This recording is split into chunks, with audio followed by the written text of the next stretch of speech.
Malayo pa ang 2013 elections, pero ngayon pa lang umiinit na ang politika sa lungsod ng Maynila. Tumitindi kasi ang gusot sa pagitan ni Manila Mayor Alfredo Lim at kanyang vice-alkalde na si Isko Moreno. Nitong Sabado, inireklamo ni Isko ng grave threat si Lim dahil sa umunoy pagbabanta sa kanyang buhay na mariin namang itinanggi ng alkalde. May report si Susan Enriquez.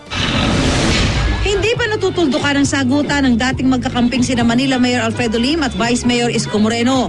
Sa talakayan with Igan sa unang hirit, nakapanayam ni Arnold Clavio si Moreno. Binanggit niya muli ang pagsusumbong sa kanya ng ilang konsehal dahil umano sa pagbabanta ni Lim sa isang pulong. Dahil nga rito, ipinablatter ni Isko si Lim. Sila rin pala, marami ng natatanggap na balita na sinabi ng ating alkalde. Siyempre natatakot ang ating mga konsehal. Kilala nyo naman po si Mayor. Minsan, nababalitaan ninyo, kapag may nagsumbong sa kanya, instantly, anong gagawin niya? O shoot to kill order. Diba? Maraming mga ganun sa Maynila Sagot naman ni Lim dito. Sabi ko, kayo, ang yayabang nyo, tatapang ninyo na pumupunta pa kayo sa TV, nagpapa-interview, nag-i-issue pa kayo ng press release. Wala namang katotohanan. Kung magsasalita kayo, para kayong walang kamatayan Yun ang sinabi ko. Walang labis, walang kulang.